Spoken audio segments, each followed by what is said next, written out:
Devapur orient cement company ఆధ్వర్యంలో CSR నిధులతో కాశీపేట మండలంలో పలు అభివృద్ధి పనులు చేపట్టినట్లు సిమెంట్ కంపెనీ అధ్యక్షుడు సత్యవ్రత శర్మ, యూనిట్ హెడ్ మహేంద్ర ప్రతాప్ జోషి తెలిపారు.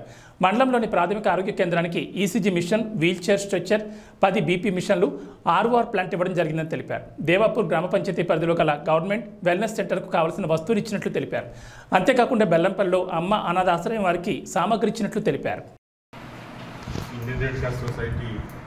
ఆనంద నిలయం ఆర్ఫనేజ్ ఓల్డేజ్ హోమ్లో ఈరోజు ఓరియంట్ సిమెంట్ కంపెనీ దేవపూర్ వారి సిఎస్ఆర్ ఫండ్స్ నిధులలో భాగంగా ఈరోజు వాటర్ ప్యూరిఫైయర్ అలాగే వాటర్ కూలర్ కూడా ఈరోజు ఇవ్వడం జరిగింది. గతంలో దాదాపు 8 లక్షల రూపాయల మనకు మైనస్ చేసి కూడా కంపెనీ నుంచి సిఎస్ఆర్ ఫండ్ కూడా ఇవ్వడం జరిగింది.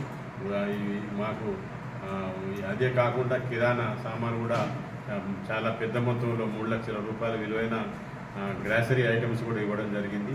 దానికి ఇండియన్ రెడ్ క్రాస్ సొసైటీ ఎప్పుడు కూడా ఓరియంట్ దేవపూర్ సిమెంట్ కంపెనీకి కృతజ్ఞత తెలియజేస్తూ వారి సహకారం ఎల్లప్పుడూ ఉండాలని కోరుకుంటున్నాము. ఎందుకంటే ఇంత పెద్ద మొత్తంలో మాకు ఈ సహకారం అందిస్తున్నటువంటి వైస్ ప్రెసిడెంట్ కానీ, వారి యాజమాన్యాన్ని కానీ, అలాగే మాకు ఈ పిక్చర్ ఇవ్వడంలో సహకరించినటువంటి బెల్లంపల్లి శాసనసభ్యులు వినోద్ గారికి కూడా మేము కృతజ్ఞతలు ఈ సందర్భంగా తెలియజేసుకుంటూ ఓరియంట్ సిమెంట్ కంపెనీ ఉన్న యాజమాన్యాన్ని కూడా ఇండియన్ రెడ్ క్రాస్ సొసైటీ తరఫున కృతజ్ఞతలు తెలియజేసుకుంటూ దీన్ని సక్రమంగా అందించి వాడుకొని పిల్లలకు కానీ, వృద్ధులకు కానీ ఈ వేసవి కాలం